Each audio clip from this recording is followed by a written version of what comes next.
There's just 3 months to go for those life-defining 10th boards. And I was losing a lot of weight.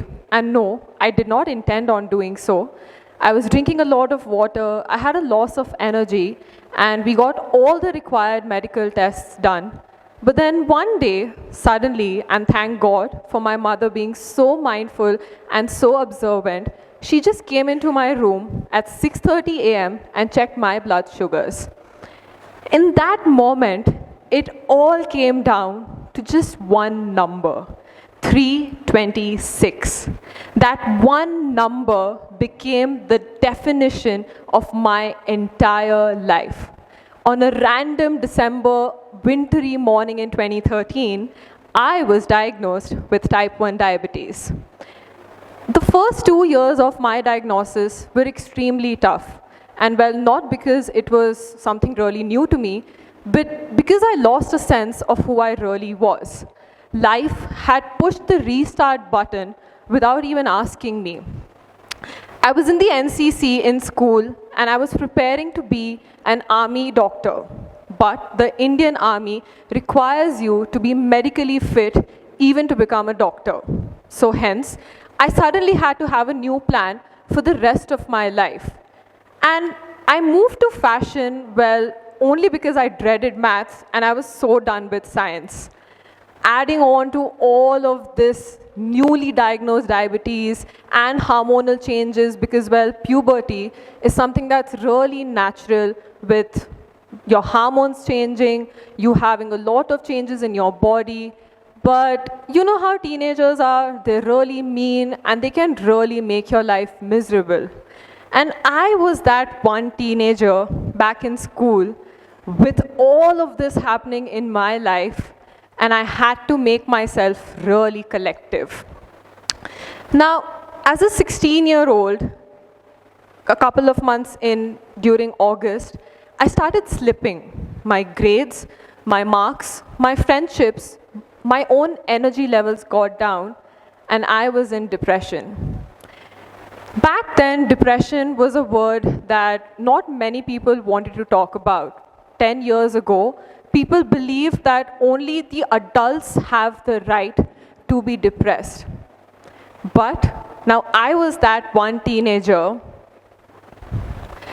where not just having big dreams was something that came very naturally to me, but I looked like this. Like I said, puberty brings you pimples, weight gain, along with having an uncontrolled diabetes. You really lose a sense of who you are, and I had to file a cyberbullying complaint. Now, it wasn't easy for me to face my bullies every day anonymously. Life had come to a point where I stopped trusting my own friends, and it just made me realize that there is probably nobody who I can trust apart from myself. But you know how puberty, some of us have had it really hard. Like, let me show you. Puberty clearly hit me really hard. That's how I look today. So it's not about the fact that 10 years ago, what happened, it really changed me as a person. Yes, of course it did. But in the last 10 years, I have found myself, I have realized, and I have grown up with this world around me. And if there's one thing that I promise you I have learned, it is that the limit does not exist. When I first auditioned for a pageant, they asked me a simple question. Tell us about yourself. Now, seems like a pretty easy question, right? But how do you sum up your entire life in less than a minute? You can't.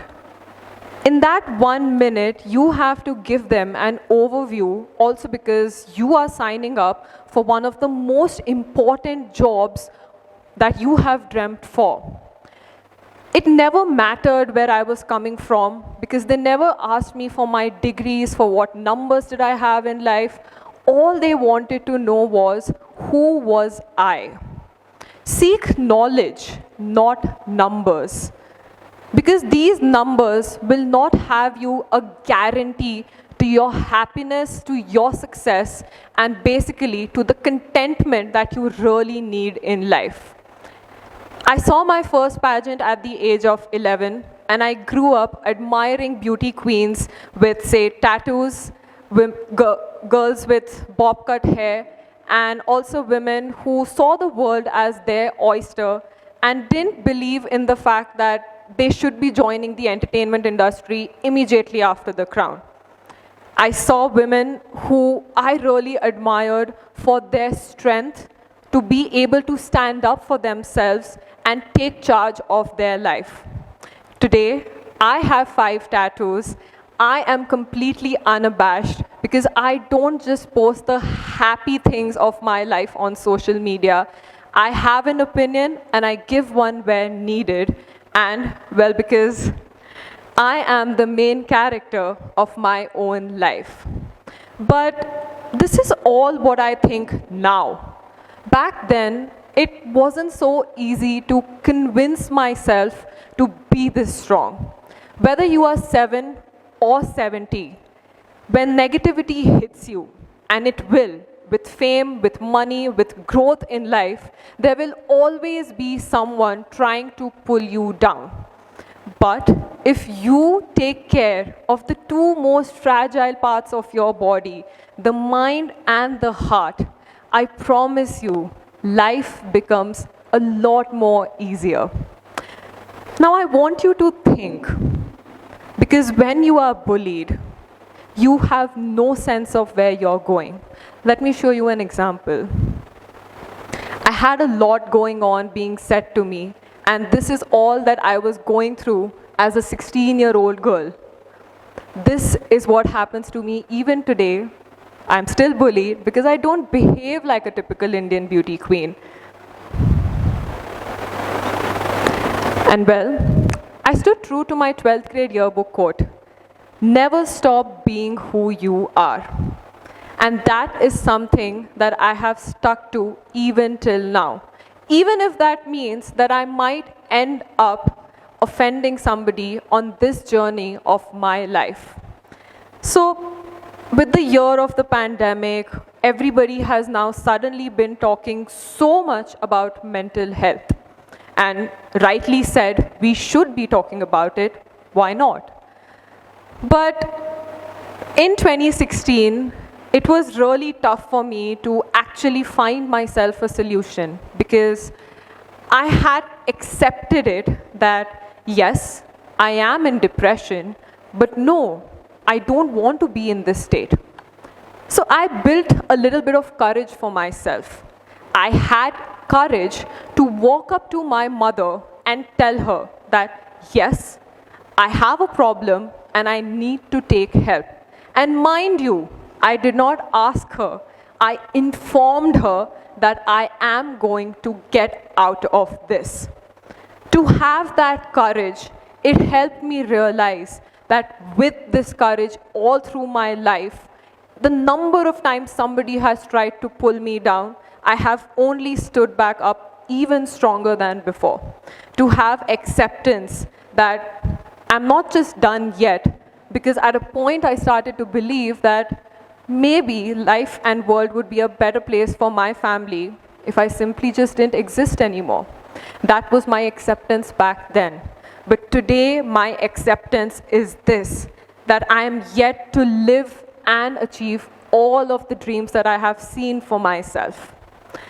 James Clear is one author of the book Atomic Habits that I have really admired, because one thing that he has said has absolutely touched my heart, and it is that we all have a sense of belonging we want to feel. And this sense of belonging has been an ancient preference, but it truly helps define even today's modern behavior. And this sense of belonging is exactly what us humans need, because it helps us have satisfaction, happiness, mental and physical health, and you know what? It also helps you with a longer life. If this sense of belonging does not exist, you will be acclimatized to having stress, to having mental health problems, to having lesser well-being, and of course, depression. Now, you might be thinking that even after all this happening in my life, I continued to audition for 7 years because my dream was to become a Miss India. And it's a progressive world where there's a lot of woke ideas, and why should pageants even exist? But I assure you, it's a blessing they do. And I'll save that for you to read in my book someday. So this dream, this feeling and desire of wanting to serve my nation, this was precisely what got me to wake up every single morning. MS Dhoni is one person I really admire, and as a fan of his, I have always believed in what he has said. And I quote, "You don't play for the crowd, you play for the country," unquote. And it is this desire to serve my nation that got me into NCC at the first place while I was in school. So what did I do? I simply just redirected my dream. I never stopped seeing it. Over the years, in every year of an audition, I was rejected for different reasons. Sometimes it was my teeth, sometimes it was my weight, sometimes, well, because I have diabetes, sometimes because they didn't like the way I looked and I didn't have enough commercial work. But last year, they rejected me because I was over-prepared. But all that investment, hard work, years of pageant education, my teachers have taught me to learn, relearn, and unlearn.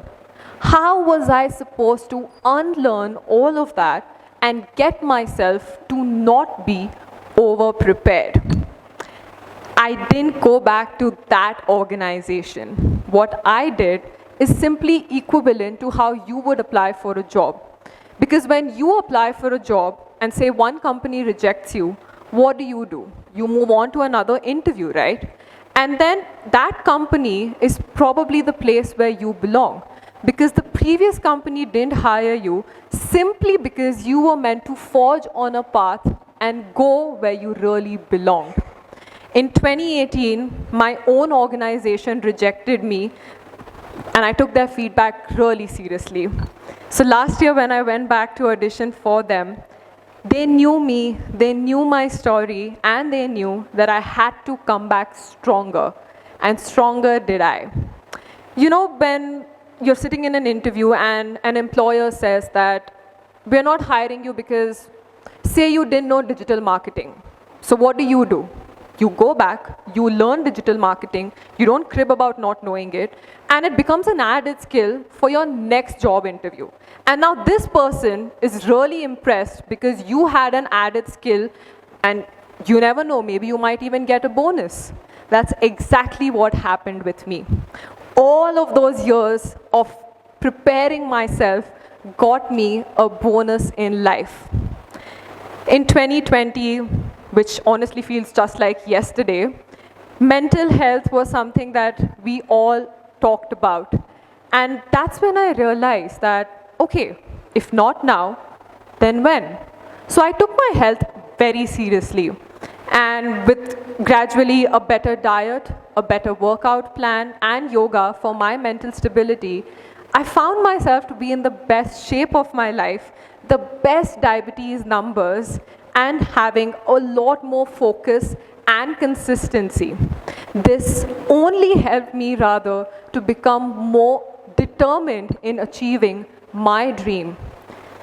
Having a workout and having any kind of movement in your body on a daily basis is something that even researchers and even Harvard Medical School psychiatrists have suggested that all of us humans do. Because your mind will only push you when your body is ready to move. If you do not move your mind, you do not move your body, neither of them will move. They're both interconnected. And now finally, last year in 2022, after all those years of getting bullied, harassed, rejected, and feeling like a burden on my family, well, I finally made it. I got myself to be called as India. When I was at my international pageant, they never cared where I was coming from.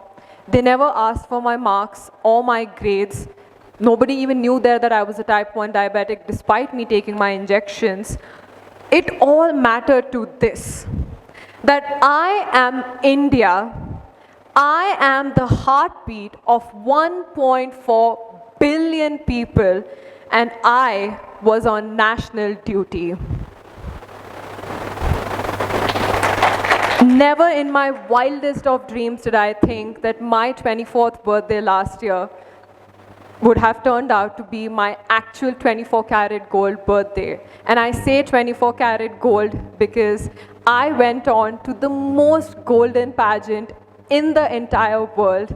And well, I like themed birthdays, and this turned out to be the best theme of my life. So this has been my journey in my cab.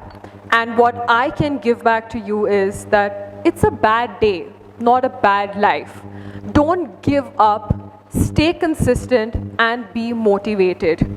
If it wasn't for this, I wouldn't be where I am today doing my national duty.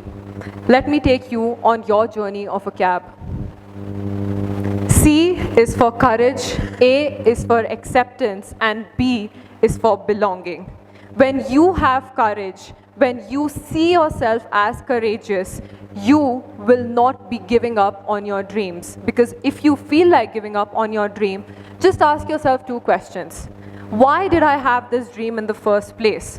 And am I really going to be able to live without actually not fulfilling this dream? This courage will lead you to an acceptance. Courage and acceptance is what will get you forward in life. You have to have the acceptance that you are the master of your own life. You have to have acceptance that your dreams are bigger than any number or anything else in life. And you, my friend, you belong in this world. Learn to make yourself your best friend. Learn to make yourself a priority and give yourself some credit. And I finally and truly feel like I belong on this stage here. Because 25 years ago, my mother was here in this very campus receiving her PhD degree while I was a little one in her womb. So it feels really good to be back.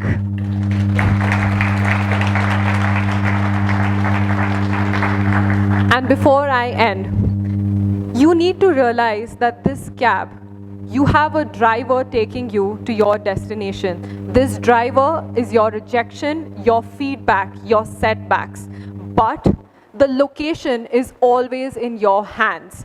You get to guide yourself to the route. If one route gets traffic, you don't stop your trip midway. You simply redirect your cab. You redirect this dream to another place, but you make sure you fulfill this dream. Only because you have the whole control in your own hand. Make yourself having this mindset that the limit does not exist, because your mindset will either push you away or take you only towards your dream. Go on, live your destiny. Thank you.